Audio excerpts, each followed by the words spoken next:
long time no see, etc. etc. Last video was literally, today's the 6th of July.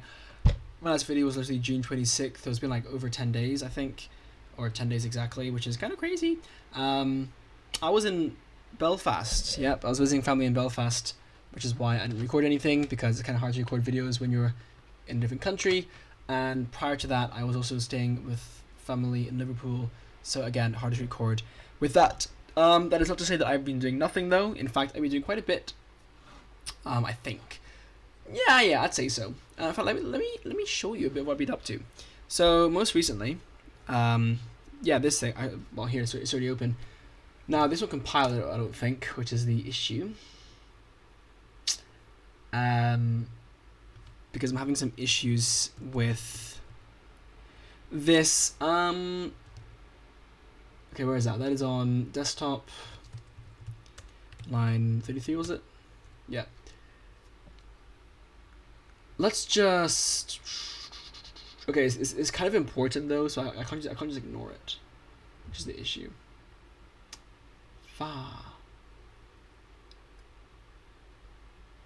Okay, let me just do it without this then. For now, just to like demonstrate it. Obviously, it'd be nice to have it working, but I need to do more on that. Anyway, so I'm making a tower defense game, which is Plants vs Zombies inspired. It'll be called. Actually, I won't reveal the name yet. But basically, what happens? This background should be the Windows XP wallpaper. You know, the Bliss one. But you would place you run software to defend against viruses, right? So it's still a grid. Right now it's placing Vim. That's just placeholder. If I click here with Vim, you'll see it changes to Vim. Because I got like events working. So you see here it says clicked because I'm switching that.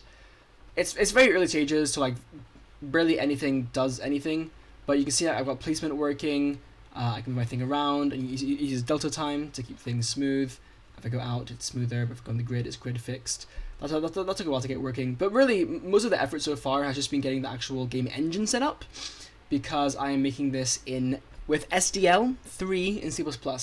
And for those who don't know, SDL3 is not a game engine. It is simply a graphics engine with some additional utilities like file loading, like textures and audio and stuff. But it is far from a game engine. So you do have to do a lot of it yourself. Plus, because it's a C API, not C++ API, I'm also wrapping the C API in C++ to make it feel more ergonomic. Just like feel just better, basically, in C++. So that's that so far. Again, no background, but I will surely come back to this and record videos on this in the future. This is like a big passion project of mine that I really want to focus on. More than anything, like any other game I focused on, like this is the game. Because I wanted to make like a tower defense that's like Plants vs Zombies, but like bigger and just bigger, you know, like not bigger like bigger is better, but like in terms of like the potential of Plants vs Zombies to take that style of gameplay and like really make good use of it. But then also with a unique twist in this case, because the gameplay will be quite different since it's again it's software versus viruses, which does lead to some gameplay differences, which I'll also explain in a future video when I look into that more.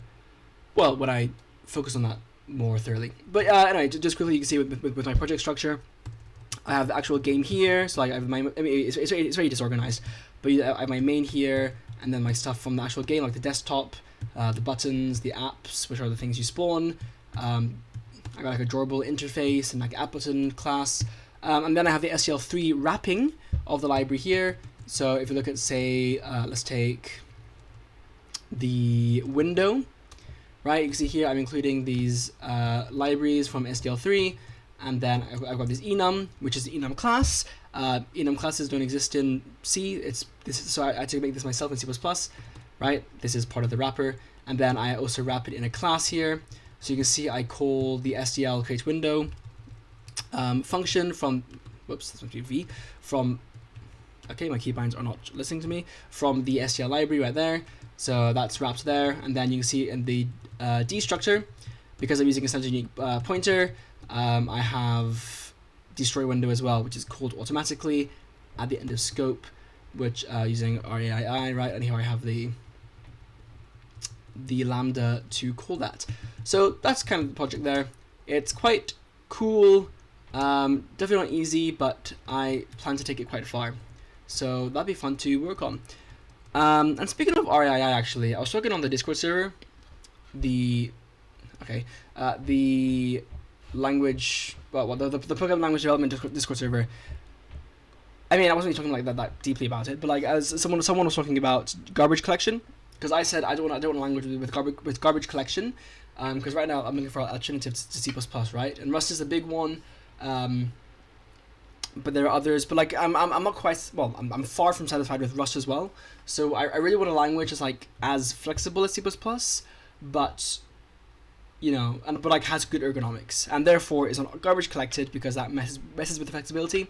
But then whenever I mention this to people, because like I ask for like ideas, like recommendations, people always inevitably ask me, why don't you want a garbage collected language? Because then I could use Go, OCaml, Haskell, like whatever, C#, but I just, or Kotlin, but I don't. I just don't want to.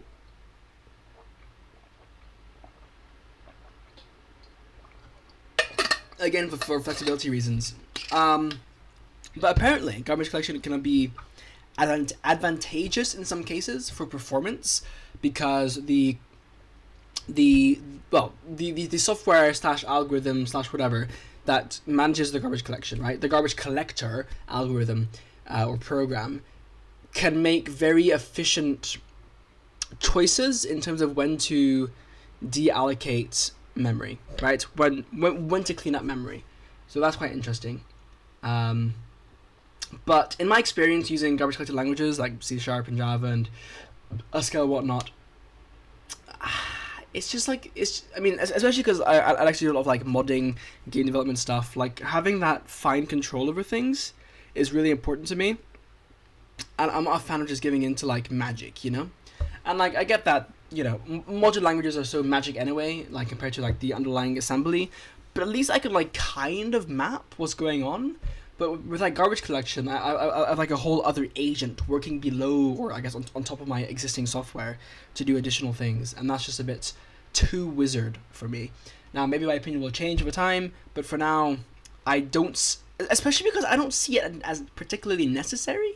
I feel like what Rust has proven, and what C++ has already proven, is that you don't need garbage collection to have a language, to have a program be writable. Like you can very much write programs without garbage collection, and they will work and be memory safe. So I don't see the point of garbage collection.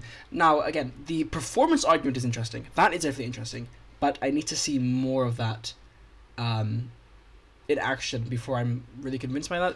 So not that I'm gonna look into it too deeply, but it's just something on my mind. Here it is, right?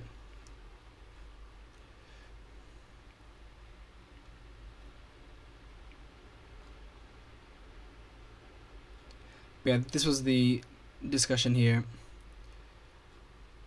I think, or something like that. Anyway,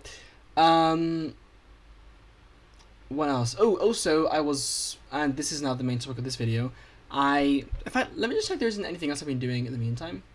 I applied to a few jobs, I did that, and I actually heard back from a job, which is awesome, so I'm going to follow up on that later. But, oh, this is the repo, by the way, for the game I'm making, so go check that out if you want to, although there's not really much to it right now. If I check my history, I believe that's all I've been really working on.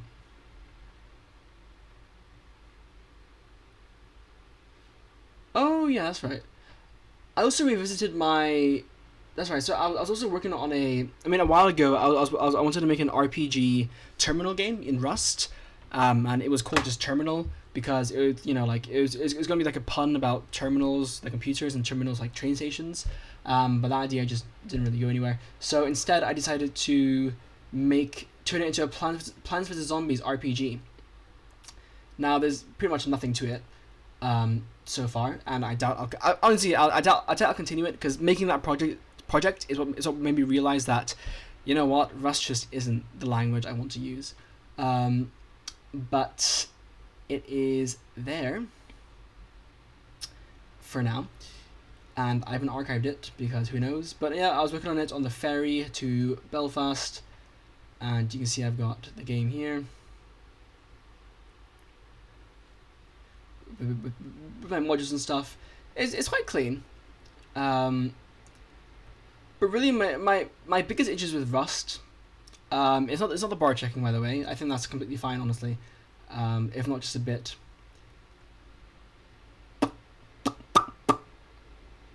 strange. Like, bar checking is quite implicit. I mean, it's not implicit. Like, you can definitely read the code to find it out, but like, you have to read it sequentially, if that makes sense. Like, it's not immediately obvious if you've... Like, the best example I could think of to explain my issue with bar checking is if you want to... Like, let's say you use something, right, and use it, like, let's say twice, so you copy it the first time, or clone it the first time, rather, and then, or implicitly copy, whatever, and then you just pass it and use it, right? You pass ownership to the final use, because you're like, okay, I'm done, just destroy it afterwards, I don't need it anymore, right? But then if I want to then add a third use after that, I need to turn the previous one into a clone and stop it from destroying it, or a borrow, and then for the next one have that one be destroyed. Well, I think in this case just cloning, not borrowing, because that's what the functionality would be. Which I think is a bit strange, that to then use it again I need to go back to the previous one and change that code.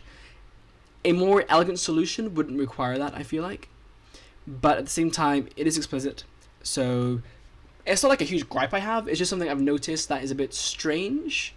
And I'd be curious if there's a better way to go about it. Maybe even having, like, I don't know, what's the word? Like, linear types over affine types, but I haven't looked too much into that, so I'm not going to comment too much on it. But no, my issue is not with bar checker. My issue is with other ergonomics. First of all, the syntax is just, it's C-style syntax. I don't like C-style syntax. I never have. Obviously, you know, like, even though I'm used to C++ and I've used C++ for years at this point in time, I don't like the syntax. I would much rather have like something more Python-like, or a bit more, you know, creative. I mean, not even creative, but just like something that like takes it, like goes, like creatively deviates to make things more ergonomic. And I understand why they didn't do it, because, you know, they want to attract a C++ audience, but it is just a thing. But the bigger issues are no default parameters. That's really annoying for functions. That's so annoying. I know that's like I understand the reasoning, but I disagree with it. Like, default arguments are not such like that much of like an obfuscator or like a confuser, I feel, that they deserve to be shunned. And then, you know, you can create a different function that doesn't have it, and then but then you, because there's no overloading, then you can't use the same name either.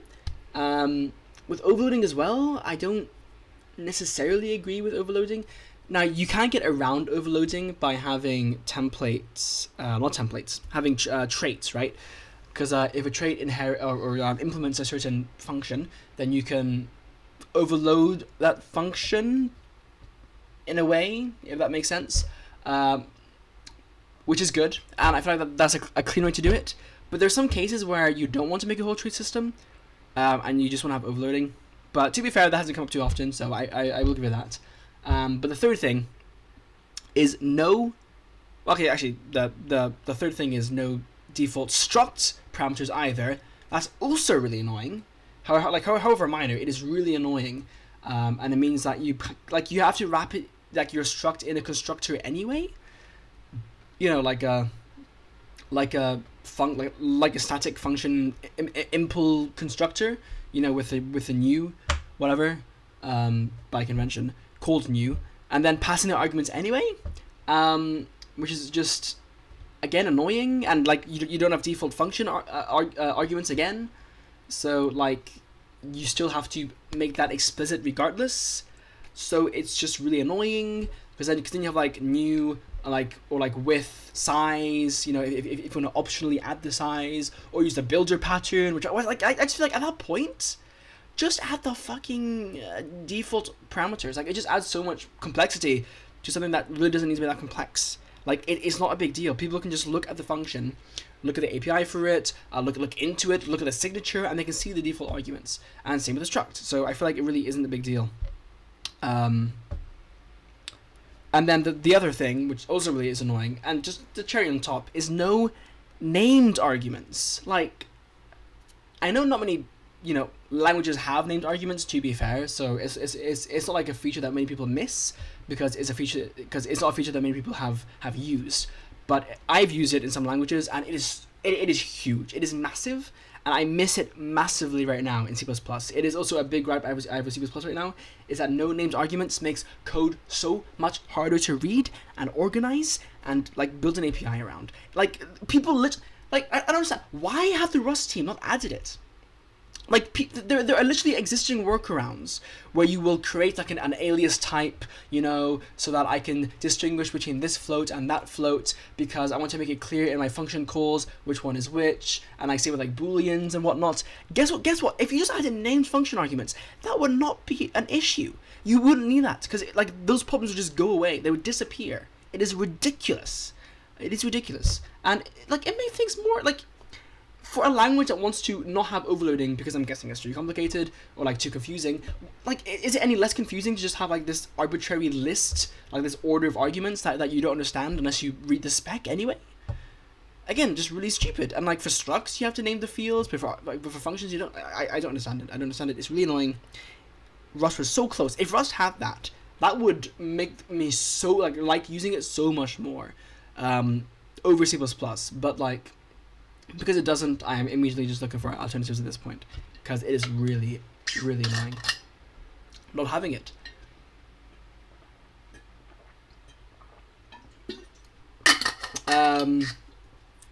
Yeah.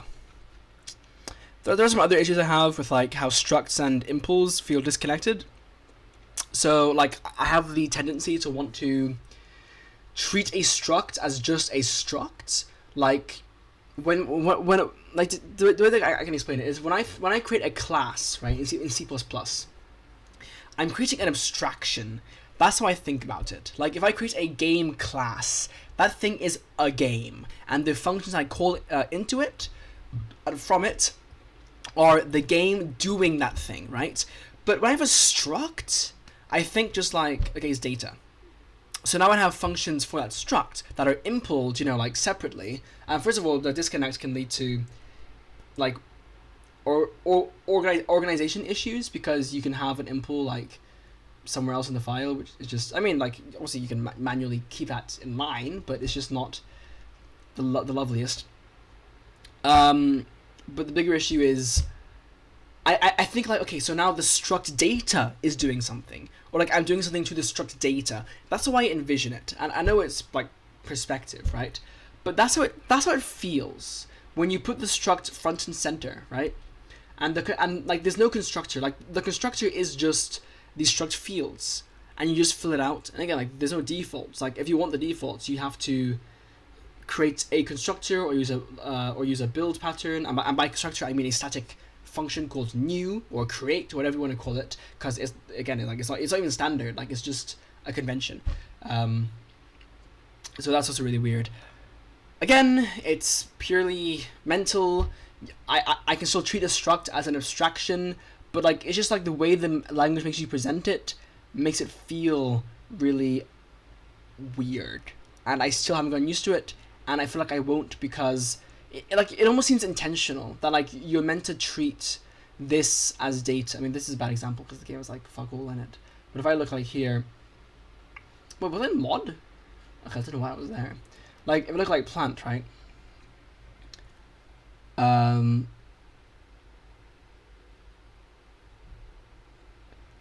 like enums as well. Like, I don't know why my thing's here. I guess because I needed this in scope, and I put that above. Yeah, really, that should be. Oh no, this is plant kind. Okay, that's fine. And, like, these are also separate, so it's like, like, again, like, I can intentionally put them together, but it's like, what's, like, what in what scenario would I want to make them separate? I'm just kind of wondering, because, like, you have the orphan rule as well, which kind of, like, I don't know, man. But, like, when I see this, I think, like, I don't think this is a plant. I think this is a struct of plant data, and then these functions are acting on the data. But that's not the case. Really, I should think about it as like, this is a plant, you know. And the plant like contains these fields, but like ultimately the abstraction is the plant, and I can create a new plant. I can get the plant's name. I can get the plant stats. And I can damage the plant, right? I can do these things. But yeah, that's a struggle. However self-inflicted it may seem. And so it's just about the things. I'm not a fan of. I've come to not like Snakecase because I feel like Snakecase encourages shorter names and more cryptic naming, because simply because it's longer. Like get name, like I know like in this case it's 2 words, so it's only 1 extra character. But like let's say I have 5 words, you know, that's 5 extra characters of space, and like it will make a difference in the long run for how you feel about naming your thing. So it's like, oh, like that's such a long name. Whereas if I use Camel Case, like so things just feel more compact, and then I feel a lot more inclined, or like, well, rather a lot less inclined to use cryptic names, because I can use the longer names or the more descriptive names, and it just feels better. Again, that's kind of preference, but I mean, there is a difference. Like the difference is real. It's just like kind of minimal, and it's the feeling that comes from it that is more significant. So that's the subjective part. But like obviously, it is genuinely also just shorter to use Camel Case.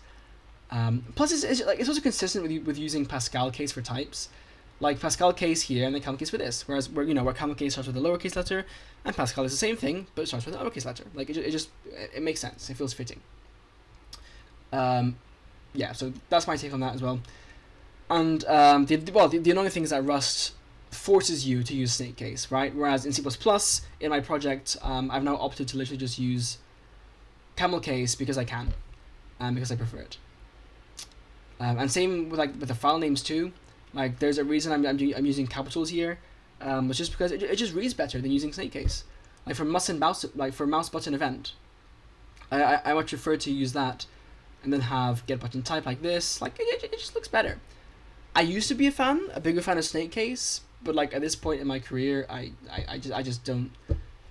I've lost the eyes for Snakecase, because like objectively it is longer and more verbose, and I don't like the look of it as a result. And there's also an argument where the underscore looks too much like a space, where it can also make things kind of funky to read. I know like some people think having spaces in variable names is a good thing. Like if we could find a way to support that, it would be a good thing, because we could have, it'd be more readable. But really, just having like treating this as one like very easily visible lexeme, or I think that's what it's called, is better as well. It just makes it easier to like skim code, which is something that you maybe not relate to, but I feel like a lot of people probably could relate to that, to be fair. Yeah, so Rust. I do have issues with Rust. I mean, some of them are quite significant to me, because I really do care about having readable code, and if the ergonomics of the language get in the way of that, it affects me and it restricts my ability to work. So, although I want to make a game in SDL3, I think what's more likely at this point is if I make a game, it will be in a different language. It will not be in Rust, it will not be in C++, and it will not be in a garbage collected language. I'm probably going to make my own programming language. So that takes me to the topic of this video, 24 minutes in a good fashion, where I want to get back onto this. I was making a compiler for Locke. I was following interpreter. I was following the compiling crafting interpreters book by Robert Nystrom. I made videos on that before on this channel, literally as recent as here, June 5th. Oh my god, that's literally more than a month ago. But yeah, June 5th, right? Logs parser. Yeah, I haven't done it in a while because I got stuck on it, and although I could get back to it, I kind of just lost interest in the book in general, particularly because I want to make mine in Rust. But wait, did I make one video? No. No, what? Begin and almost finish. Wait, I did one video for that. That's crazy. Wow, okay, I didn't realize that. But anyway, yeah, so I read the book, and I just lost interest in it. For the record, actually, I made one video on it, which was here, but I did continue working on it afterwards for the record. So like I did a lot more reading that I didn't record, and yeah, it just got boring. It got boring, and it's Java, but I want to do it in Rust, so like it doesn't really transfer. Like, yes, it transfers. Like I can get the basic idea, but it's kind of tedious to convert it, and like a lot of what he does is stuff that I just don't even have to like think about, because Rust has, well, a huge part of it is Rust having tagged unions, making things just so much easier. At which point, like, I don't know. So I don't know if I finish locks, but I do want to make a different language and hook it up to the LLVM-IR or the MLIR, whatever. So this is the Rust compiler, because I thought it'd be a good example to look at. Because even though I want to make my own programming language, so that I can program things better, more easily, more funly, I can't do that without first making the compiler in a different language. So I figured Rust would probably be the best thing for that. If anything, just for the tagged unions, because they are just so convenient in Rust, whereas in C++ it'd be like a nightmare to set up. I mean, like C++ doesn't even have like pattern matching yet, so you have to use like variants, and it's just a hassle. So Rust it is. I could use like OCaml or something, but I do want to use a non-GC language again, and I didn't love using OCaml, nor do I love using Haskell, and I like Rust more, I would say, because despite its issues, it is still quite a good language. So the language I want to make, I think I've shown it off a bit before. This one, yeah. This is extremely like work in progress, so don't judge it. I mean, judge it as harshly as you want, but I don't think that this is the language definitively. I mean, these are the priorities. I think I've read these before, but I'll go over it again because that's the focus of the video. So first of all, speed. Hence, it will not be garbage collected. Again, I know garbage collection can be good, but I don't want it for other reasons, other than speed, to be fair. But speed, which mainly means not being interpreted. That's the main thing. So it's compiled. Readability, so using a more Python-like syntax. I don't like calling it Python-like syntax because I feel like Python isn't the best either. Like, it can be quite stupid to read at times. But it's more having like a simpler syntax. Like, really, I would prefer to call it the significant white space syntax, where you use tabs over curly braces, and that's like the main difference. Modular reusable. This one's very interesting. I mean, I should elaborate on these in my points on the thing, but when I say modular, I don't mean like have good module support. I mean like have the language be set up in such a way that you can easily reuse existing code for your purpose. Like if I make a, I don't know, like if I make a image handling library or something, or like make an image library like image loading functions, whatever, or like a class or a struct or whatever in one project, then it should be easy for me to reuse that module in a different project, if I so wish. And the language should encourage such modular architecturing, designing, that when people do use a language, they end up creating their things in such a way that it does end up being quite easy to reuse and be modular.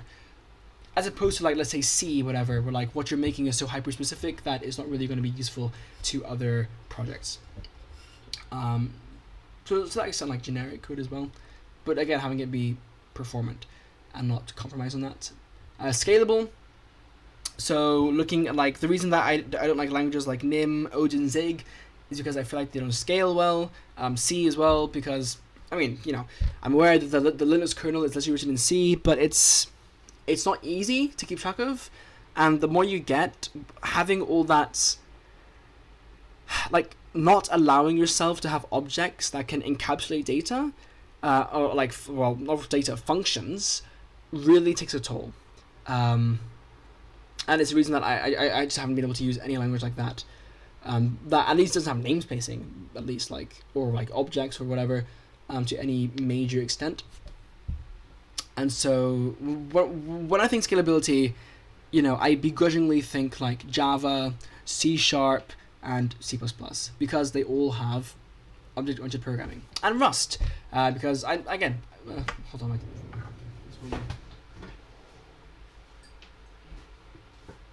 hello?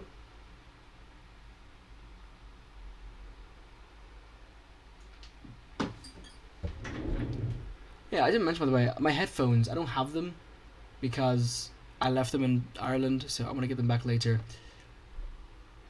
So yeah, so when I think scalable, I think Java, C++, C#, because they all have OOP. And now Rust, because Rust implements OOP. Like I know OOP is a bad rap. When I say OOP, I don't mean the traditional like inheritance, implements, whatever. Like, I just mean having objects and classes in your language, and having like the language can revolve around having those objects, right? Rust obviously has objects, but it's just that the way it does inheritance or whatever is via traits instead. So you use traits to inherit traits as opposed to inheriting, like, I guess, like structure. And then you can also use requires to like require certain fields in the struct. Although like I still think classic OOP, like the traditional sense where you extend a class including its data, is very much still like valid, especially as I get into like game development. I do notice that, but then again, you can also just use composition and then have traits for function behavior. So yeah, whatever. Point is, because Rust has these things, because it has objects full stop, it does actually scale well. It does scale well, whereas other languages suffer. So I would want mine to scale. Python doesn't scale very well either, even though it does have objects. It's just really messy. Like it's very much built for scripting, and trying to do anything huge with it just kind of becomes hard to navigate. And that's for different issues, more to do with like its module system, the fact that it's interpreted line by line, and just other funky quirks like not having static types. I mean, you can add static types optionally, but it's not as strong or like as strict as these other languages are, like Rust and whatnot. So that's another thing. Package management, yeah, like just having package management. C++ doesn't, so you know. Intuitive and consistent, or rather consistently intuitive. So like if I have one feature that is this, and like seeing this feature X makes me think that Y should work this way, then I should have Y work that way, or at least set up X in such a way that it gives you the correct expectation for Y. Because what I don't want is to have features that feel disconnected, features that feel inconsistent, features that don't seem like to make sense. It's like, okay, why is it like this here, but then here like it's completely different. Like in Rust, why like are match statements so different from the rest of the language? You know, like it's the only place where I use the equal arrow sign, the double arrow sign. Why is that? Why like do I use commas here but then use semicolons here? Why do I not need to, like, why can I just throw an expression at the end of a thing that doesn't really read very intuitively? Like, do all these things and you like just throw a variable at the end and it's like somehow that's a return value, you know, like that isn't really the most clear. So things like that.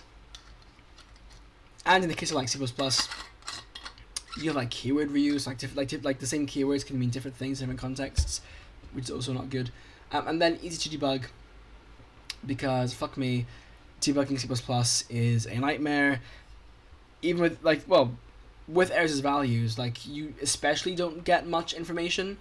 With reflection, this makes things easier. You could also use like the I need to know where the errors occur in my code to be able to debug it. And yes, I can use a debugger, but like I would prefer to have a language where I can debug it from within the language itself. That's where tests being built into Rust is really useful, but also like having like good debug information, like on which line number an error occurred, would be really useful. And that's harder to set up with errors as values, but if there is such a way to get it to work, I would like that.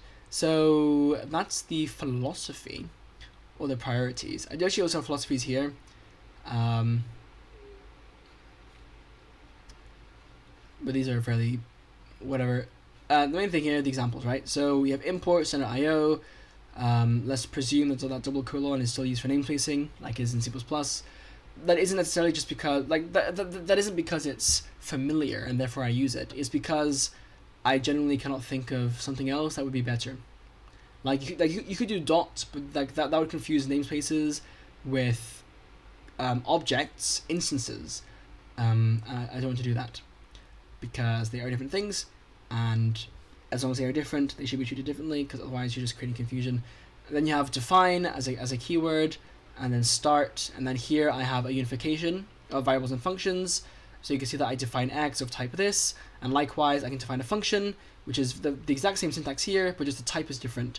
This is a U32, whereas this is a function type signature, so it has the arguments and then the return type. Now, will I use the arrow? I don't know. Again, a lot of this is like work in progress, so I don't know how much of this I'll actually keep, but this is the basic idea. You'll notice that U32 is capitalized. That's because all types are standardly Pascal case here, which includes the primitive types. So the capital U, because the first letter should be capitalized for a type, whereas variable names are lowercase and use camel case. You see here as well that functions are the same, because calling a function is always unambiguous. This is why I do keep the brackets for call syntax, unlike functional languages, which tend to not do that, because I find that it just makes it easier to distinguish functions, well, a lot easier to distinguish functions from variables. Plus, in functional languages, you can think of variables as functions because they're all constant, but in my language, I want to have mutability, so that doesn't quite work out. Speaking of mutability, you have def mute x, make it mutable, so like Rust, and then for initialization, you can either have the type, so you can see here colon U32 equals, or you can just do colon equals for type inference. So if I do 5U32, because this is already explicitly a U32, putting it here would be redundant. So instead I opt to just allow the user to infer the type instead in this scenario. Although I won't abuse it, type inference, as much as Rust does, because I find that can make Rust sometimes be quite unreadable. And so I often find myself giving more information, type information, than the compiler asks for or even recommends, simply because I find it makes the code easier to read. I don't want to see like an inference and then like rely on reading quite a bit later into the code to figure out what the inference is. Like, that's not what type inference is for. Type inferences, it should really just be for redundancy like this and reducing verbosity. That is not necessary, or like helpful, rather, is better way to put it. And then reassignment. So you, initially I didn't have the def keyword, but I felt that made things quite unclear. Like it was clear, but like it made it harder to quickly parse when you had an initialization and declaration versus a reassignment, right? So assignment versus reassignment is what I should say. So here you have a reassignment of x, whereas here you have a very clear initial assignment, which is with the def keyword, right? The definition. Define x, right? Now, what's the word? Admittedly, def x without a value is not really defining x, it's just declaring it. So maybe like DEC would be better, declare x, but that's an idea. And then to look here, you see here then, For functions, it's the exact same thing. So again, like variables and functions have the same kind of assignment syntax. It's just the type is different. So you can see here that for function, that's the same as I already said. You can define a mutable function, so you can reassign it if you want to. And then you have, so the function here, you infer the type by adding it here, because you assign a lambda expression, and for lambdas, you can optionally, so here you can see there isn't, but here there is type information. And because there is type information, putting it here would be redundant, so you don't have to do that, right? So you have a U32, B U32, returns to U32, and then this is used for functions. Now you could have an equal sign here. That is definitely debatable, but there's already an equal sign here, and this is a lambda. So the difference is that this is specifically used for a lambda, and that's that. Yeah, like this is a lambda. I could have something else here as well to make it more explicit as a lambda, like maybe having like a Haskell style slash, just to like kind of nail home the point, and also make parsing easier. Like this is a lambda, so everything that follows this backslash is going to be a lambda, right? But I don't know, or like an L for lambda, you know, like whatever. So that's something, but there's the main idea, right? A plus B, and then you don't have to type return.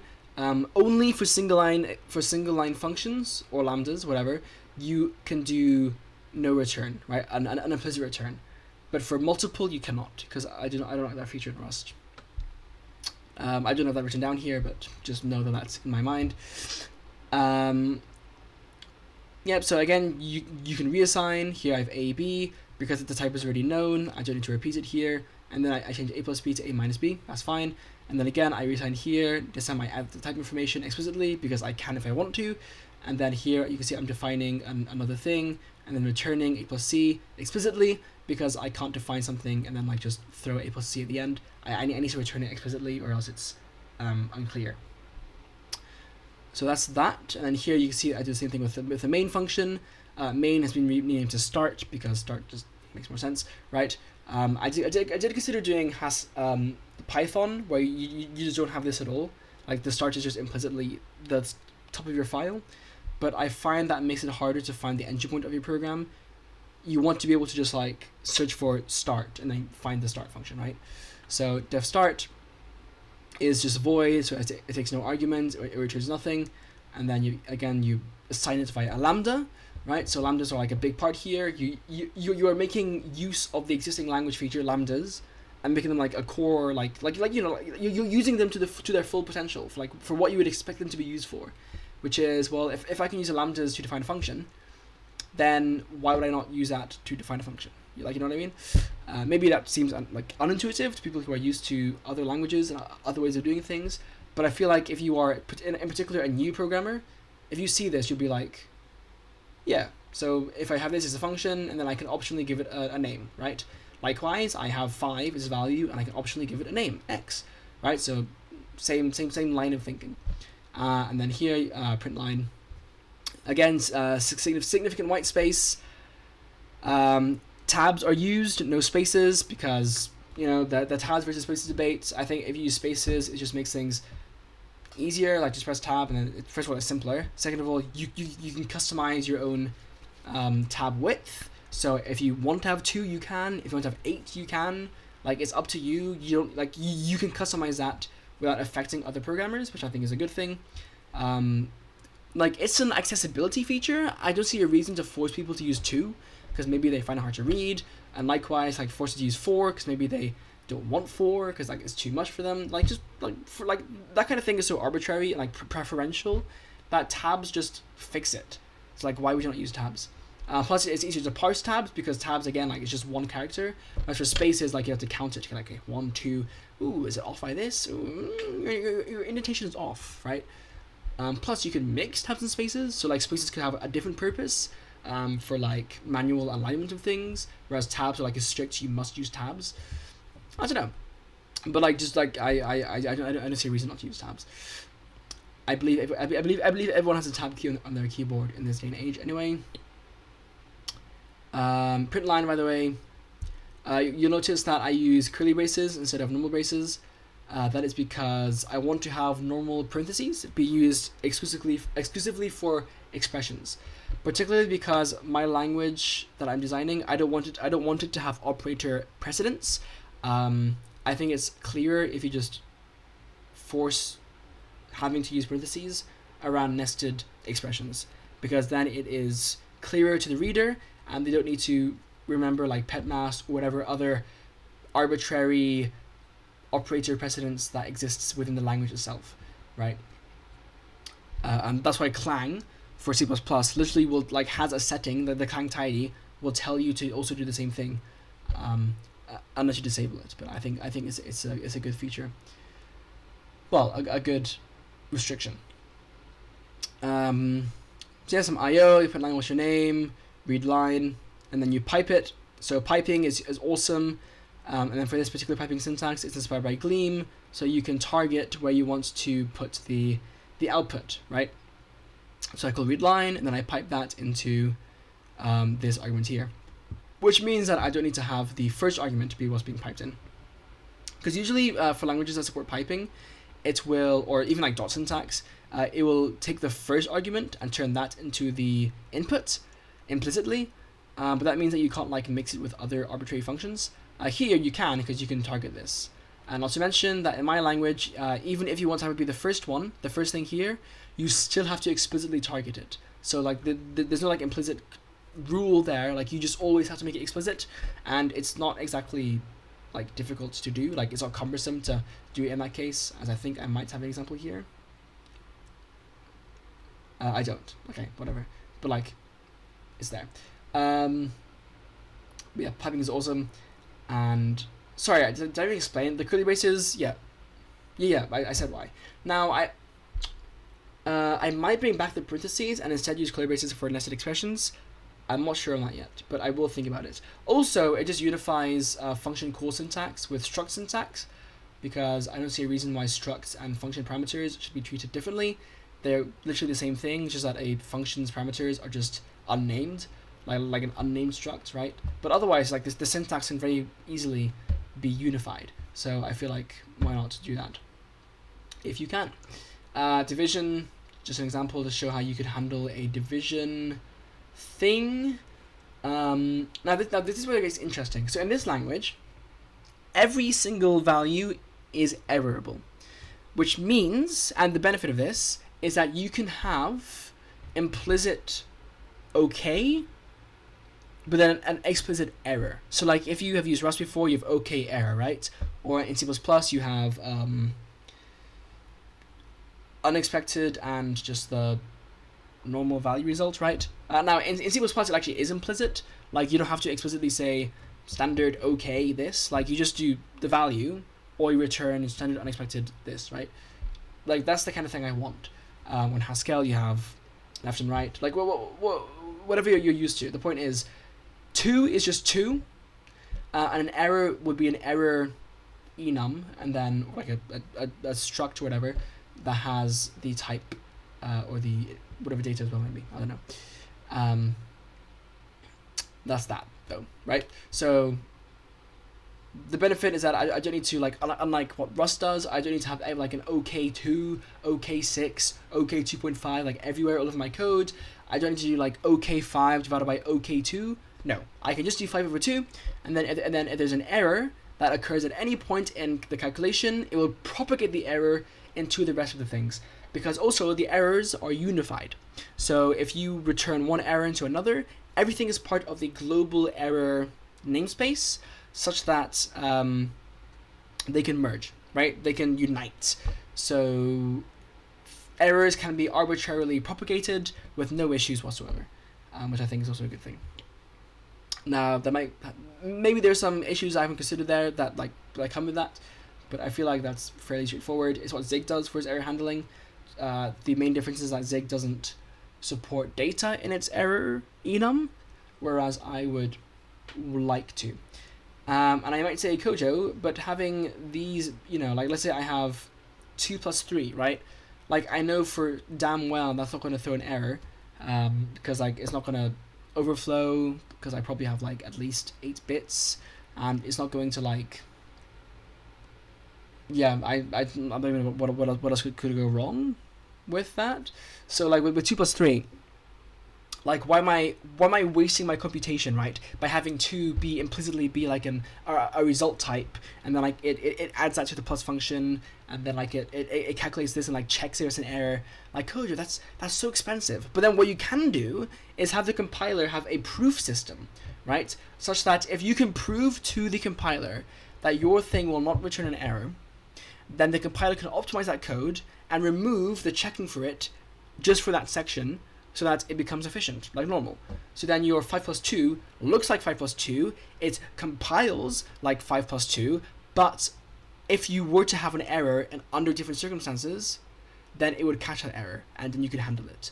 So like it balances the ergonomics of having readable, just normal operations, right, without having to do like rusts, dots, add, overflow, whatever, right? Like adds, like wrapping, add, whatever, right? You don't need that. So like you have the ergonomics of just reading math normally, but you also get the performance of normal code where you can prove that it deserves to be performant. And that comes with this. So these are some examples for division by 0.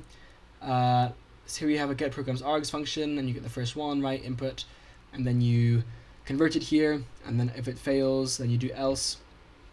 No, I'm not sold on this, but like basically you define the denominator. I know I'm using cryptic names here, but ignore that for now. And then I assign that to this U32 from input. So I'm using from to convert it to a U32 as opposed to having like a to function. I much prefer having from. I think it's just more explicit, more clear, and doesn't rely on like type inference. And then you have an else if it fails. So this is a bit like the Rust's let else, right? So in this case, it's like an if error. Again, I'm not sold on this, but I'll come back to it.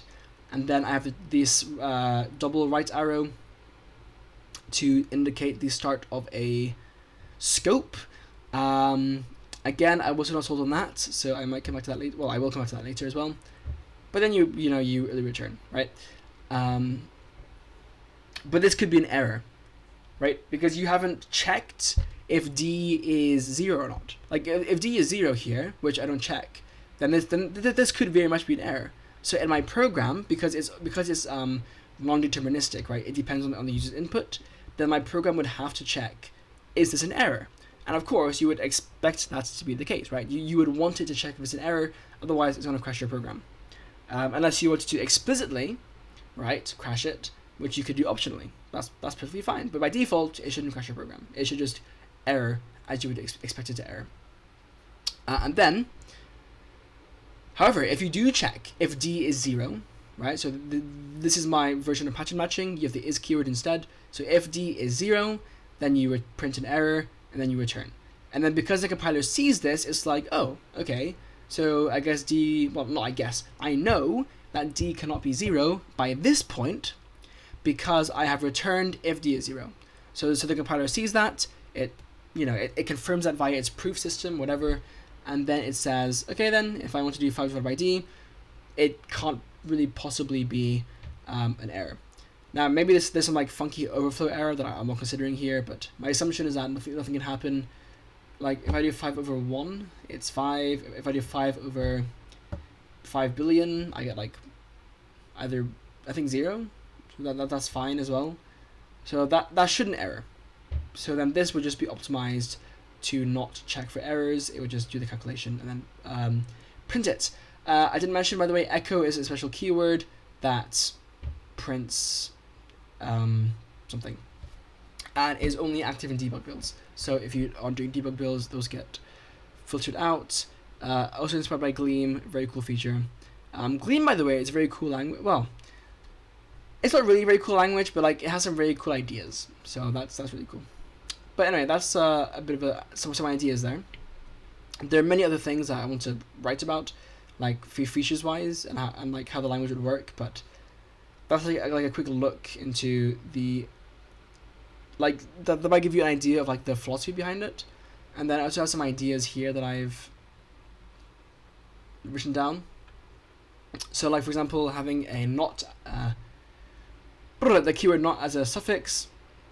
This was inspired by this blog post here by Sock. I think I even looked at it on a video in a recording. You can see that rather than like not language.users.map.contains, you have language.users.map.contains not, and then because you have it here, the not is closer to the contains, right? So like this is very clear that I'm specifically targeting contains, not, right? Whereas here I need to keep this in mind, not, and then do this. Now, admittedly, this is quite natural in English. Like this is literally how English kind of works anyway. Of course, like maybe you say not contains, but like having not this far back isn't that unnatural. Or maybe I'm just too used to programming, but like for me, it's not that big of a deal. Which is why I wasn't sold by this idea initially. But upon further evaluation, it does make things quite succinct. So I'm not opposed anymore. Yeah.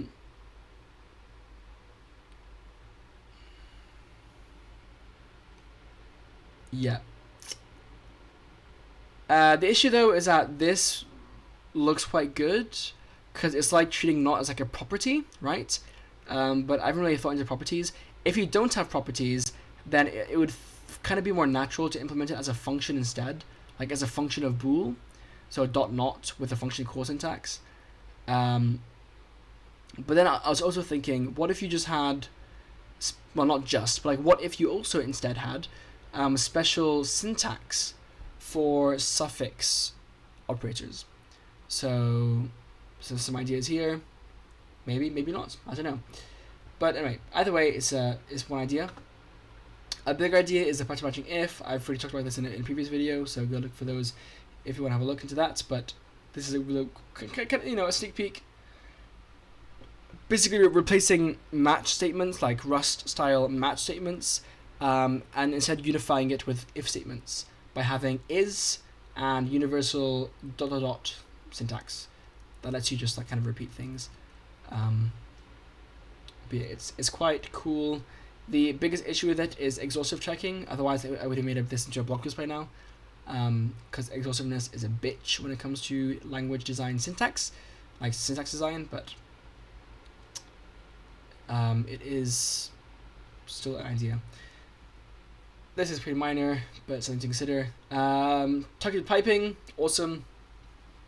So rather than having like this, like map, and like sum with no function call syntax, like format, but like where's the other stuff, and like print line, like where's the function call syntax again? Instead, you just have it explicit, so you have map here, sum here, format here, print line here.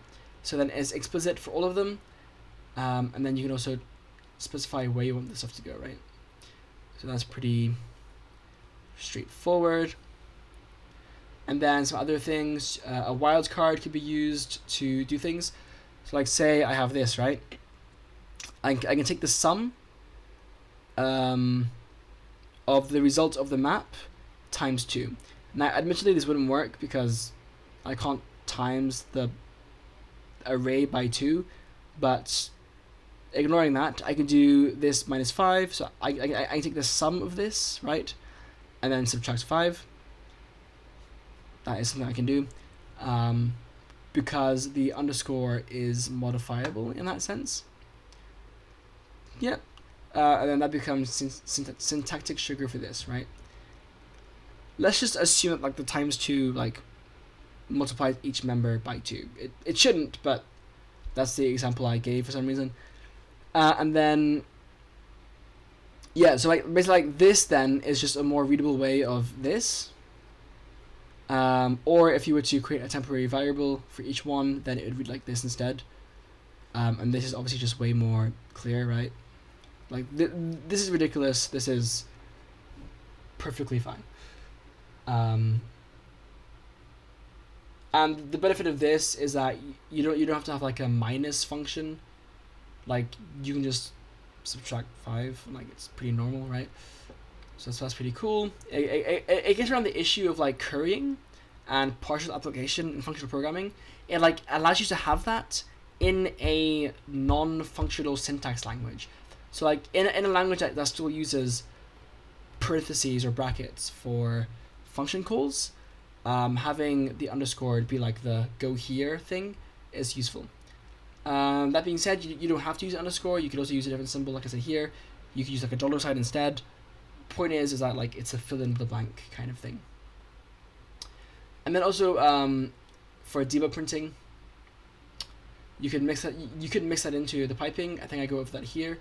So echo would just be a way to debug print, and then if you were to use it here, then you could echo the result, right? So like it would also allow you to debug your piping. So like usually when you have functional languages, it can be quite annoying to debug it because you can't print like the results midway through, particularly because of like having no side effects. And so languages like Haskell will have some workaround function that lets you print without a side effect, which is very much a hack, right? Here you just do it normally because we don't care about side effects, so just echo it, and boom, you can debug it. So that was another idea. Those are some ideas, and then I think with the error handling, yeah, this goes into more depth of what I was talking about with the thing. This I do want to change into a blog post soon, but like this is some Rust code, right? Ignore this; it just gets the input. But like, foo minus bar looks very innocent, but it can either, this has two different things. In debug mode, it will overflow. It won't overflow. It will cause an overflow panic. So if you are doing debug build, it will panic, which is already like, my code's panicking. Like I thought Rust was safe. Like this looks completely inconspicuous, and yet it panics. Yet on my release build, however, it will not panic. It will just suddenly wrap. So in debug, if I happen to catch it, it panics. And then in release mode, if I didn't catch it, then it just has implicit behavior. So it's like, thanks, I guess. Like, that's not really the best outcome. What you would want is for it to just like, well, give you a result type, really, if there is an error or not. But that can have performance issues.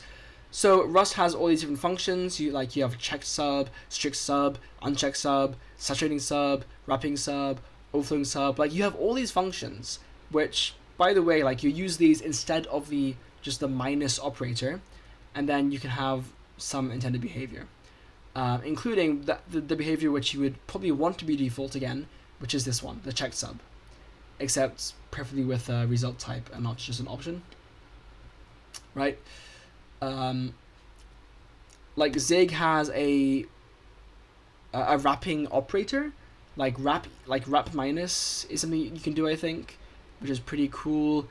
Some people call it ugly, but I think it's perfectly fine. Like it just makes the thing more ergonomic because you can do something simpler. But like instead, rather than writing this monstrosity, which by the way wouldn't work because this can also error. So it actually have to be like this instead. Foo.checkSub bar dot map, and then you have the lambda checked add 250, right? You'd want it to just be like this. Like the difference between this and this is shocking. But if you were to use option type, you have to do like this, right? Some foo minus some bar plus some 250, and then minus and plus would have to accept option types as opposed to just raw values, right? So to avoid that, you could use exceptions, but exceptions suck. So instead, you could have it like this, right?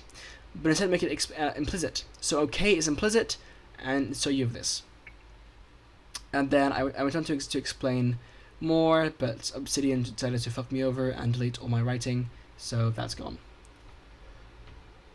So that's a cool little thing, and that's what I want for my language. Anyway, Jesus Christ, it's been an hour now. I've kind of just yapped about the language, but hold on, England is playing. England versus Mexico.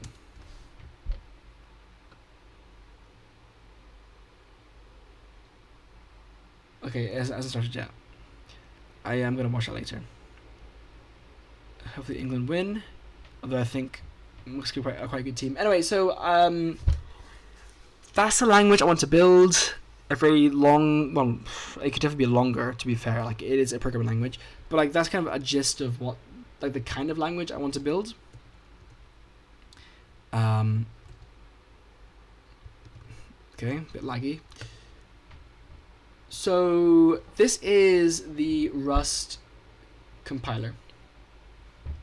I'm looking at it because I want to get some inspiration for how I should go about implementing my compiler. So you can see here you have token. I notice it uses kind instead of type because type is a reserved keyword. That's really annoying, by the way, how type is reserved. I feel like there should be better ways to get like around this. One thing I flirted with was having keywords be capital letters. So it'd be TYPE in all caps, and that way you don't have any collision. Obviously, like, it's a bit like controversial because then you have to spam the shift key everywhere or use caps lock, but like it does also let you use words more. So, and it lets you add keywords without breaking existing code bases, which is also pretty important. I mean, it's very important. Yeah. Anyway, so that's something I noticed, and then it implements token with a constructor. So you have the new syntax, right, which is quite idiomatic of Rust, and then kind length. Now, why the fuck is this here? Notice, by the way, how this is literally just like pointless. Like, it just kind of restates what the default constructor already does. The main difference is just that it's called new as a function instead. I do support having new as a function, but I think at that point the language should have had like built-in constructor syntax. So like new is like a standard thing, where if you overload new, you're overloading the constructor. So this would be the default constructor and be defined automatically. So that's something I also want to have in a language I make. Then if the enum, notice they're not using tuple types, they're actually using struct enum types, which I think is correct. Unnamed tuples or parameters are just really not good. Yeah, line comments, block comments, white space. I mean, pretty straightforward, right? And I would have a look at these. Got the comments for different symbols. Literal kinds, you've got int, float, char, byte, stir, by stir, c string, raw string, or by string, raw c string. By the way, for the record, this is the first time I'm looking at this, so I have no idea what I'm looking at, but, well, I've no idea what to expect, other than a nicely organized code base, hopefully. And a lot of dot comments, unfortunately, but it is what it is. Plus, it helps you read it, so I guess it's not too bad. Yeah, so Rust has 1, 2, 3, 4, 5, 6 different literals, string literals, according to this anyway. It's also guarded string. Okay. Raw string error, base, so binary, octal, decimal, and hexadecimal. I'm surprised those are the only bases, actually. I thought there might be more, but okay. Strip shebang. What? Shebang isn't a part of Rust syntax. Shebang is a hash and then a bang. So files can have a shebang, but Rust doesn't have it. Sick. And then I have a tokenized function. There isn't actually a tokenizer, a token class, right? Or like struct, unless I missed it. It looks to just be a function. So I have input from matter allowed, okay, as a boolean. Notice how from matter allowed is an enum somewhere.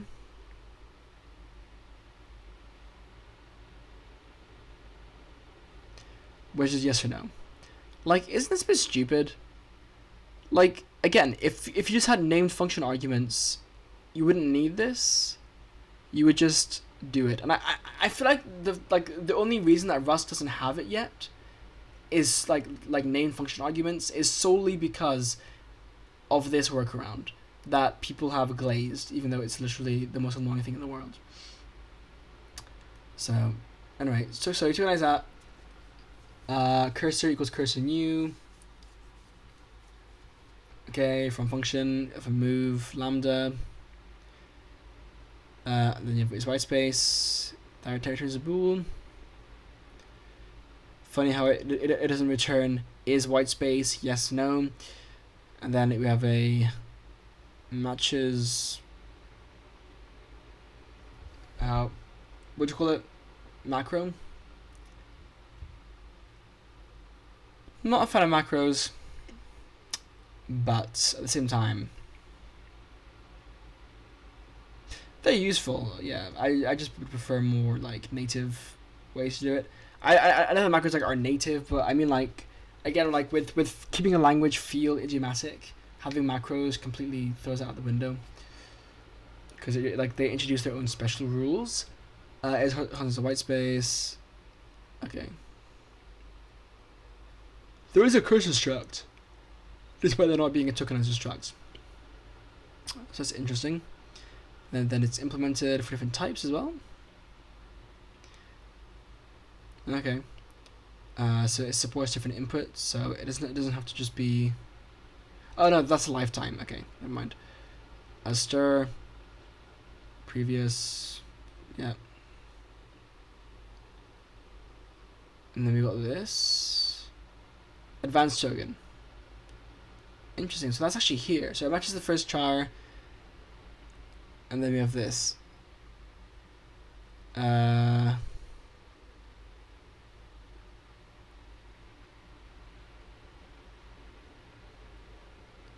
See if we're matching it. So this is match syntax. Do this. I'll do these. Yep, pretty straightforward. Front matter. I don't know what front matter actually is. I guess I could look into that. I don't know why I'm reading my big monitor because I have my screen here in front of me.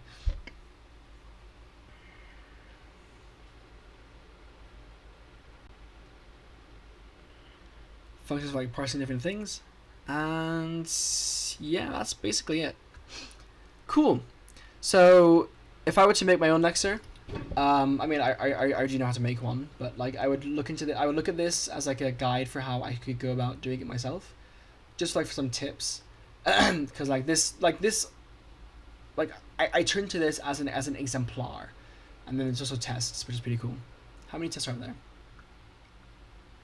Not too many, but like a decent few. Bro, shebang is actually funny.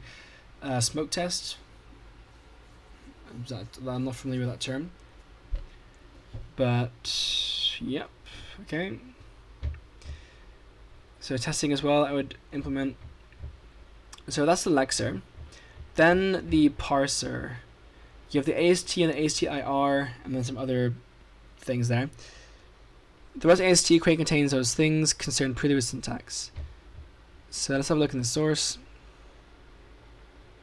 There's a lot actually to this. Okay.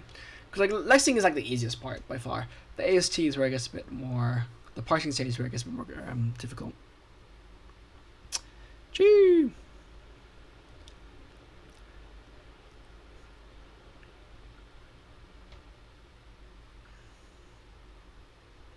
Yeah, there's a lot here.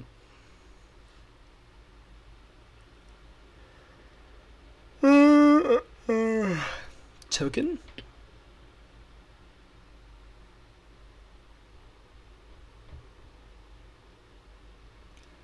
Interesting. Whether my token is redefined here, as opposed to just using the same lexing tokens, that's interesting. But okay.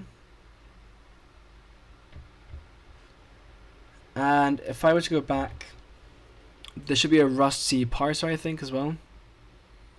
Which is parse, I guess.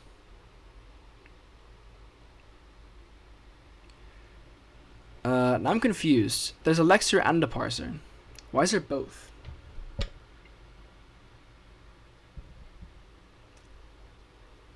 Why? I don't understand why there's two different things here. This is different, right? Yeah, like this isn't the Lexer.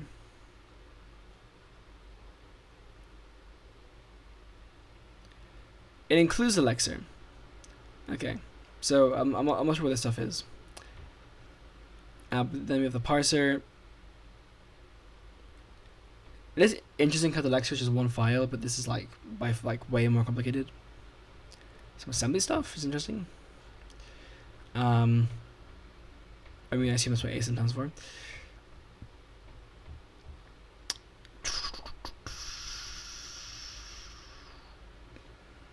So where's the actual like parsing?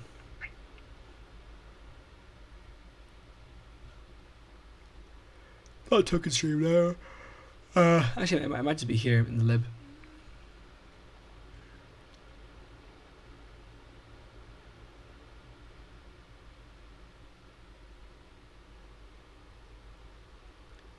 Parse in. I wonder what parsing system uses too. Like, I use recursive descent for my parser, but that's just because I literally don't know any other methods, or like how to implement them. So if there's something more efficient, I would obviously like to. Holy massive file. Okay. Arena API. Last work on last week, right? Because that's a work in progress more. What is this? Rust C. Just that, okay. Entry point. Also, yeah, Rust module system is a bit funky. Like, just like in terms of like how you organize your projects, it is kind of funky.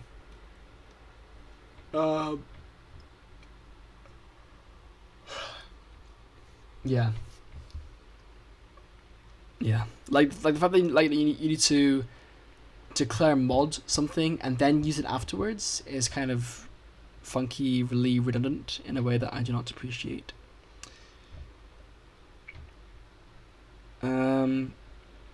Cool. So there's obviously a lot more stuff, but I'm not going to read it now because I don't understand most of what I'm reading anyway, and I'm not doing anything with it right now. But yeah, I'll definitely look into that when I'm writing my tokenizer for my new language. But, you know, first of all, I need to make the fucking language, so I'm going to keep on designing this and see where it goes. Has it started yet? Yeah, I have no idea. What time is it? Oh no, it's at 2 o'clock. Okay, never mind. So there's also this, because I believe Rust uses LVM, right? Like, it hooks onto it for its backend. So there's also these tutorials for how to create a language front end with LVM as the backend. And I've had a quick skim of these, but nothing in depth so far. They use C++ as well, which isn't ideal because I don't. Well, I'm not using C++. Obviously, like, it's not hard to fucking do it because I to translate it because the languages aren't that dissimilar, but really it's just the fucking, like, the extents, the what's the word? The lengths you have to go to get like tagged unions in C++ is kind of fucked. And like, what is this, bro? What is this? Is al_num last char equals get char? Like, why are we assigning there? You know, like, I know it's compact. It's not the most readable. I can read it, but that's because I'm really accustomed to C++ anyway, and even though I can read it, it takes me extra time to decipher it, you know? Like, regardless. If last chart equals this, okay. Yeah, so, I mean, this, again, like, tokenizing very simple. This doesn't even use LVM, but the real deal is, like, this. Look at the code generation to LVMIR. So, like, if I have my AST, then I need to, I don't know, have the LVM stuff. But yeah, so I'll follow this, and then I'll be able to do that. Also, the parser and AST. I have done a bit of a parser and AST in Rust, for locks, but I haven't finished it because again I got stuck, and yeah, and I don't I have completed an AST as well for a calculator, but that's a bit different because the calculator is just like one expression. In this case, I don't know how to implement ASTs or an AST for a statement-based language where I have multiple statements. That's sequence, right? I do wonder how I would do that. So I would look into this to figure it out. Very long, but it would be good. And then there's like all this other stuff, but I don't really know, like control flow, for instance. Use different operators, mutable variables. Yeah, I don't know. I mean, again, like that's why I have the Rust compiler, because at that point I want to just learn from example, because I feel like that would help me more than trying to read these massive tutorial guides that may or may not be good. Then there's also MLIR, but I'm going to ignore MLIR for now because I feel like it overcomplicates things for my current scope. I'd rather use MLIR when I need it. And I know that, well, I've heard that it can be annoying to replace it later on, but I'd rather take the annoyance later of replacing it when I need it, as opposed to making myself like just suffer now because I'm trying to do something really complicated without having even done the basic thing first. Also, by the way, I've been wanting to look into F# because it looks very interesting. Just wanted to point that out real quick. And I'm going to close this. Close this. Keep this open. Keep these open for now. Yeah, I've got language here as well, anti. And some other blog posts that I haven't read for some reason. I will have a look into this later. And this is for the game I'm making. Yeah. And I was talking to Claude about, again, like LVM and how I would do that. Anyway, so first things first, have a language, right? That is by far the hard part. Like, I know, implementing it is literally the least of it. Like, I know it can be hard to implement something, but designing a good language is not easy. Because no one has done it yet. So, let's think. My nose, I'm gonna sneeze. Or not. Okay. So what do we like? Well, actually, let's start with what I don't like, because I've already kind of said what I like. I don't like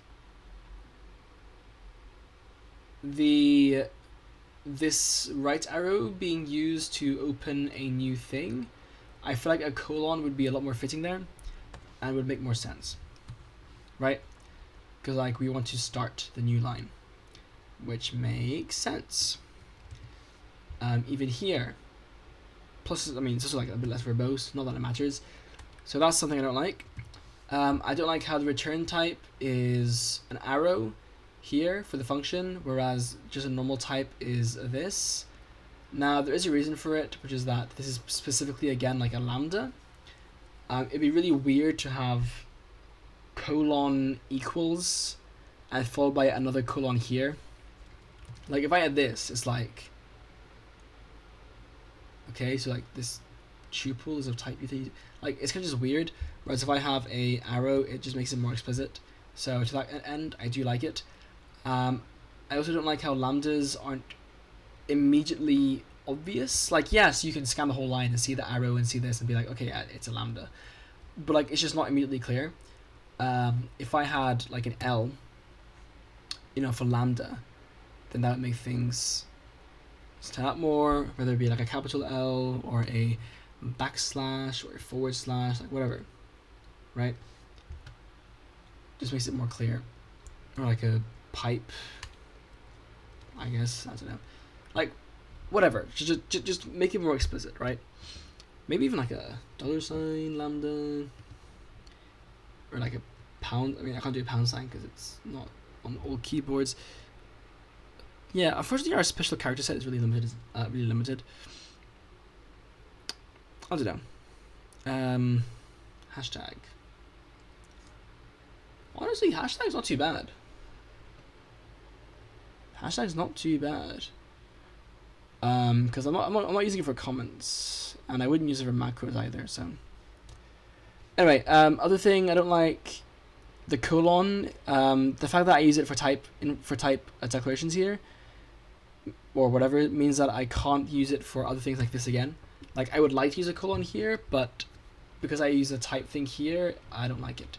So instead, I could have x is an element of, so I could do xe u32, but this reads weirdly, and also means that e has to be reserved as a keyword, so you can't call your struct e. Now, why would you want to call it e? I don't know, but like, it is kind of weird, isn't it? A pound sign is another closed option, but like it's well, first of all, it's just kind of a hack, and second of all, it also isn't supported on all keyboards. Euro sign as well. I don't even know how to access the Euro sign on my keyboard.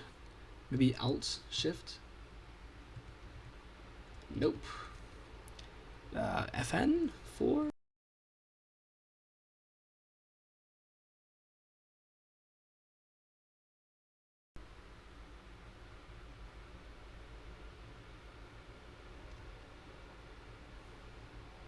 Okay. What the hell? Hold on.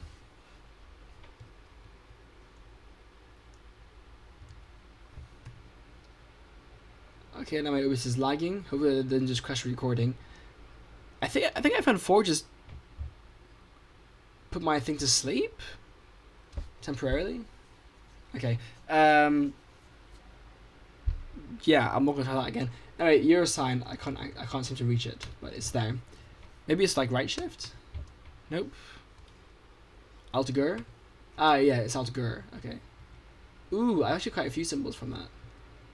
I mean, not the most useful ones, admittedly, but including some duplicates for some reason. Yeah, so anyway, Euro sign is there. But again, like, it's very hacky. At sign is probably my favorite so far, because it says X is like at type U32, which, I mean, maybe you like it, maybe you don't, but like, I feel like that just kind of feels pretty decent.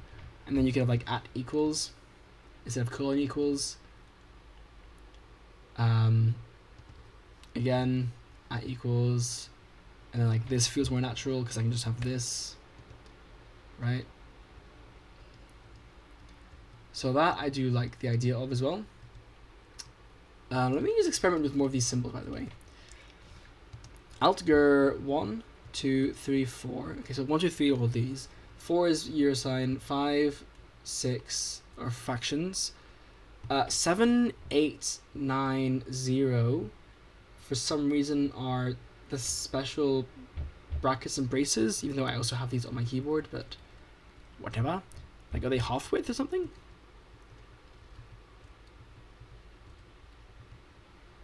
No, they look the same. Minus is a backslash. Of course it is. Again, that's also a key on my thing already. I can have an underlined dot,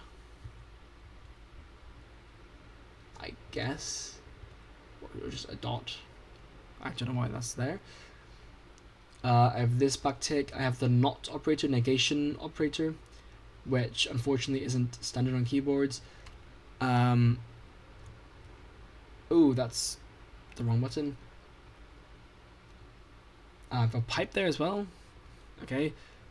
How about shift then? How about Q? Yeah, actually, wait. I actually have quite a few different symbols here from this Alt-Ger thing. I have this. So Q is at. W is this symbol. It's interesting. I wonder if I have lambda. That's a Polish L. How about shift? That's just capital. Scheiße. I have arrows? What? Okay, I have arrows for some reason. Sure. Thorn. Some accents. Beta. Okay, a bunch of Greek symbols. Anything but like the one I need, which is lambda.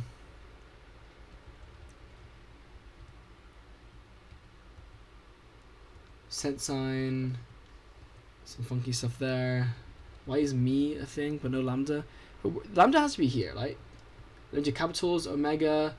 This symbol, the paragraph symbol, is pretty interesting. But like, it should just like if these are standard, it'd be really good, but they're not. T U, that's yen. No, that's y. Sorry.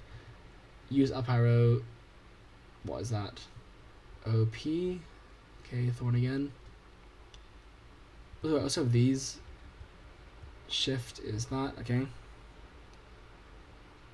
And then A, S, D, etc.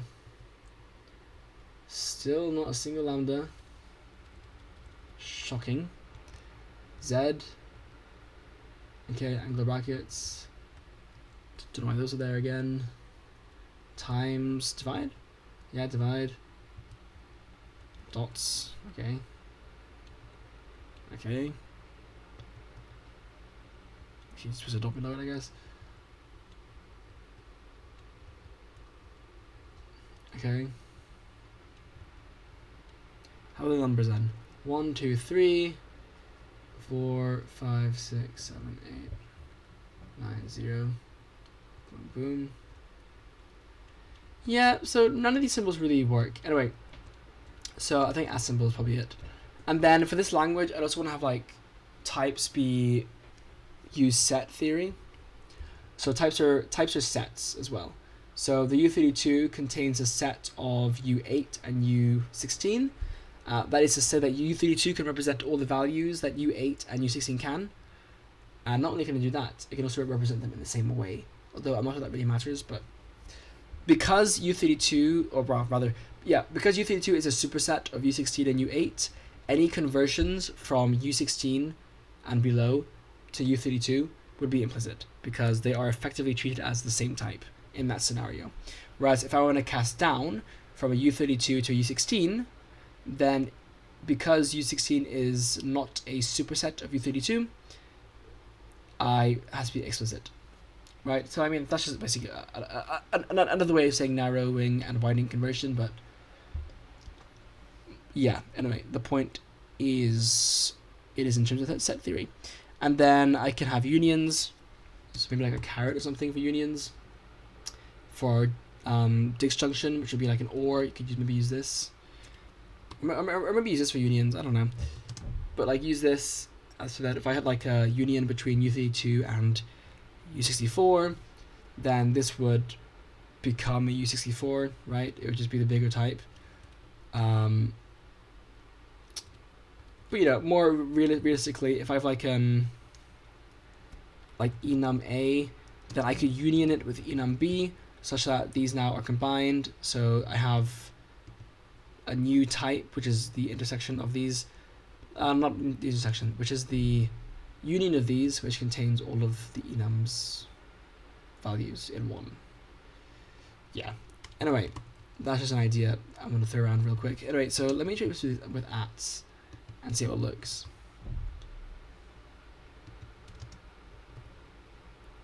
And replace the arrows as well with this.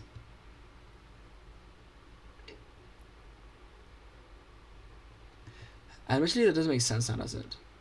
That being a column doesn't make sense. So let me actually keep the arrows, but use the ats here. Could also even like just remove the space, honestly, at that point. But So A at U32, B at U32. This should also be at.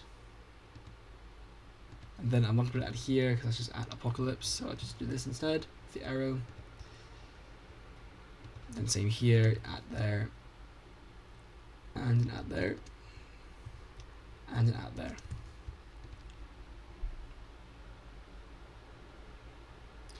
I mean, it takes getting used to, but once you do, it's really not that bad, is it?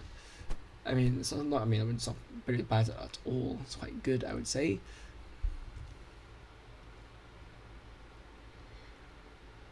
Yeah, even better with like a ligature, but that's a font thing. So, but yeah, same thing here. Just replace all of those.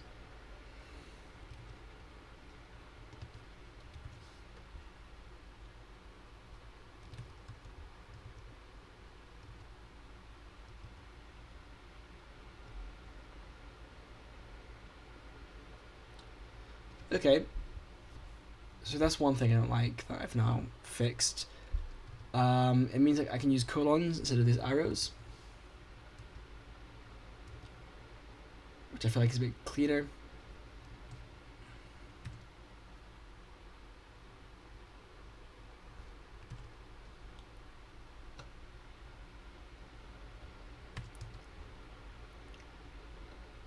Yeah.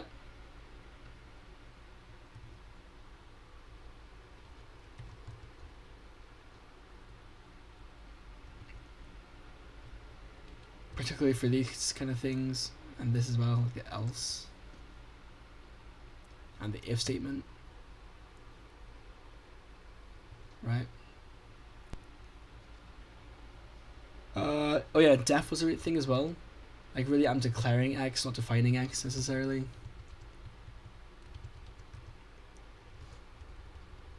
Make it like decal instead of deck.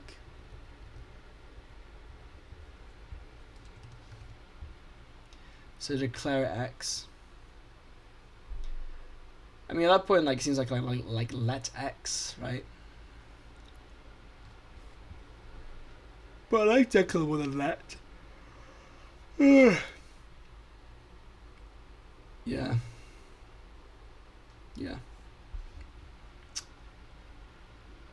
So same with these. Declare start. Right.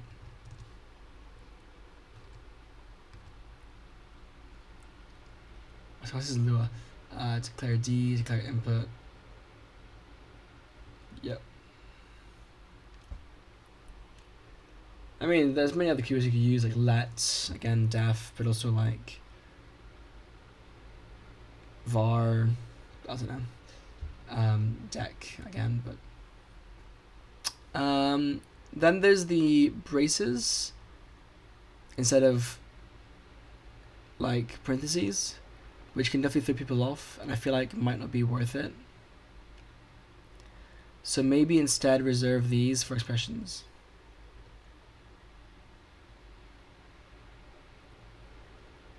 So instead,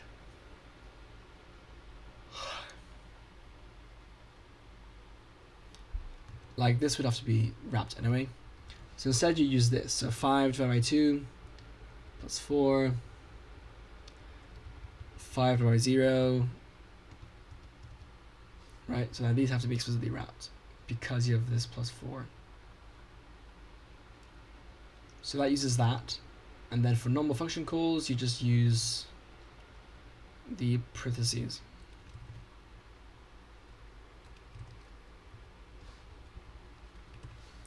And part of that is because curly braces can be harder to type as well, so in fairness.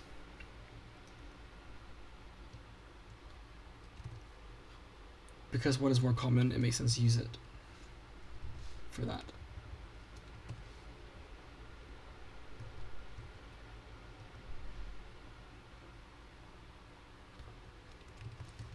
Yeah, so now you have just normal braces, parentheses, right? But then if I want to do expressions, I have to do curly braces.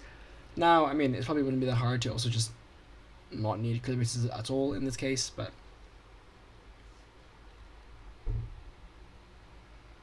for now, I'll keep the distinction. And like, there's a question of what else you would use the braces for then. Because in a language with significant white space, you don't need it. Even like optionally, I'd like to avoid it if I can, and instead just have a workaround that doesn't require it, or just prevent the need for workarounds. Full stop. Like workaround to what? So there's that. One key.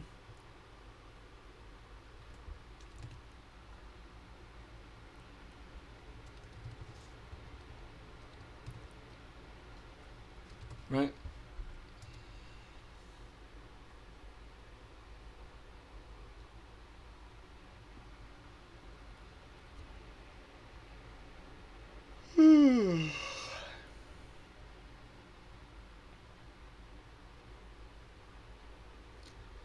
Okay. Looking nicer. So input on IO.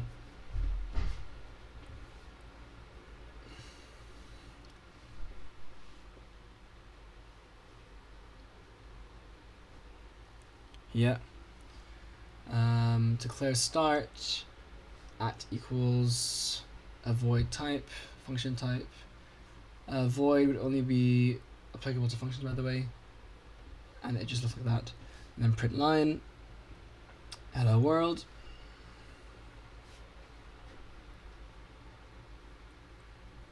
Yep. It's good to me. And semicolons. Then you got this syntax, declare mutable x. Now here, I'm not a huge fan of how x is not on the same line as the others, but that really isn't much of an issue anyway, so it's fine. And then x equals 8, that's fine. Declare f. Yeah. Like the return type might throw you off, but I think it's fine. Print line, read line, then pipe.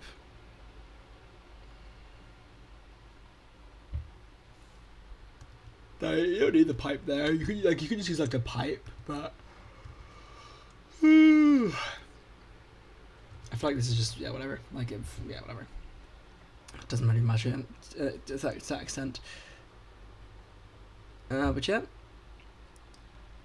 I mean, the biggest issue here is that it's not immediately clear that read line is getting piped into something. So you might be wondering, hold on, why am I reading the line into like nothing? Like where's my my save, right? So that is my one gripe with it. But I literally don't know how you would remedy that, and like it's already on the very next line, so it's probably not as big of a deal as it sounds. Mind you, one thing that makes it just a bit more visually clear is if I were to indent this, such that, yeah, like it's just more clear that this is now being Uzi here. I could even do this, but that doesn't make sense, does it? Or like pipe, like that, like how it would be a whole statement. But that's just a bit verbose. I think there's no need. I think this is fine, even without the thing, arguably. But like the indentation, but otherwise fine. And here again.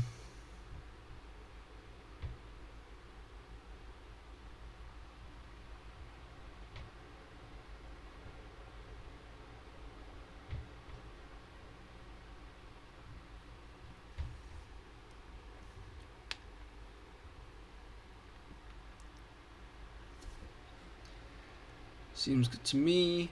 I think getter and setters are one thing I kind of think about.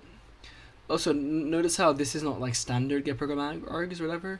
It's just like an unscoped function, or like global namespace function. Because for my language, if you import something, same for like print error line or whatever, if you import something, then if there's no namespace collision, then or like name collision, sorry, then it will just work. So like it only, I mean like for your source code, when you compile it, it will mangle the name still. But for your source code, if it is unambiguous with what it means, then the compiler will not tell you to prefix it. Only when it's ambiguous will the compiler say, hold on, you've got a ambiguous thing here. You probably should want to, well, no, you need to tell me which one it is, or else I can't proceed. By adding a prefix. So that's pretty fine. So especially in a system where you can control what you're importing from a module. Like how in Rust it is conventional to not just import everything, but like to actually like say I want this import, and this import, right? Like if you do that, you really shouldn't get namespace collisions anyway. So yeah, food for thought there. So yeah, I'm pretty happy with this.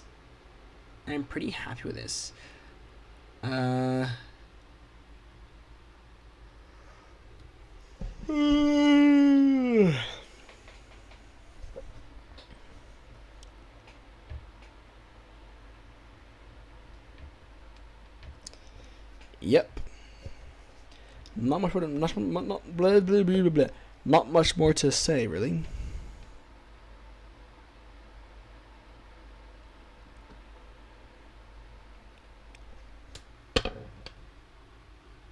I suppose. If this were like a $sign,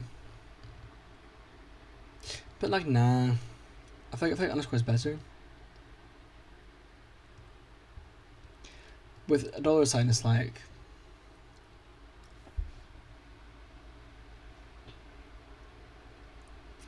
I mean, you could get a $sign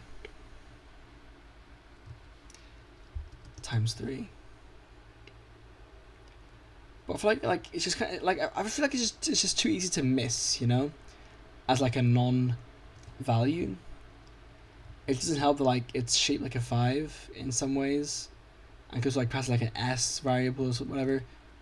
Like a more like explicit symbol would be like an asterisk, but I can't use that obviously.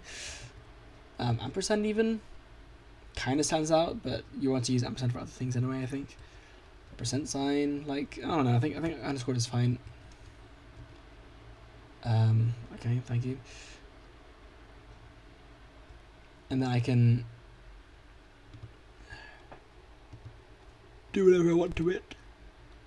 Also allow multiple times. So this will repeat it twice. I mean, like, why not, right? Seems like a pretty obvious feature to include. And yeah, I'm gonna end the recording there. I'm getting tired now, but yeah, that's the idea. So I'm gonna keep on developing developing the design for my language, and eventually I will be able to create it and implement it, and then use it. I don't really care if people use this language or not. I just want to make a language that I can finally feel happy using, and feel like I'm productive using. And then I suspect if it satisfies me, it'll probably satisfy other people too, and that make me happy. I have no idea how long of a road this will be, but hopefully it is not that crazy to do to, you know, create a whole language. So I mean, I think the biggest struggle will be the standard library, because like a language needs some standard library. I could just like copy and like wrap another library, like the C++ one, but that's not exactly the best library anyway. So I'll probably just think of something else. But anyway, or even just have like just allow it to be imported, right? And like have it as like a natural port.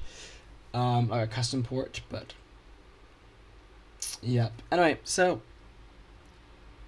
subscribe to see more progress. I'll also be working on my game, by the way, the virus desktop defense one. So stay tuned for that. I will be recording, hopefully. If not, then never mind. But yeah, subscribe. Oh, Steelable Run dropped episode 2 trailer. Actually, yeah, I really should have recorded my reaction to that, but to be fair, like it was very brief anyway, so it's fine.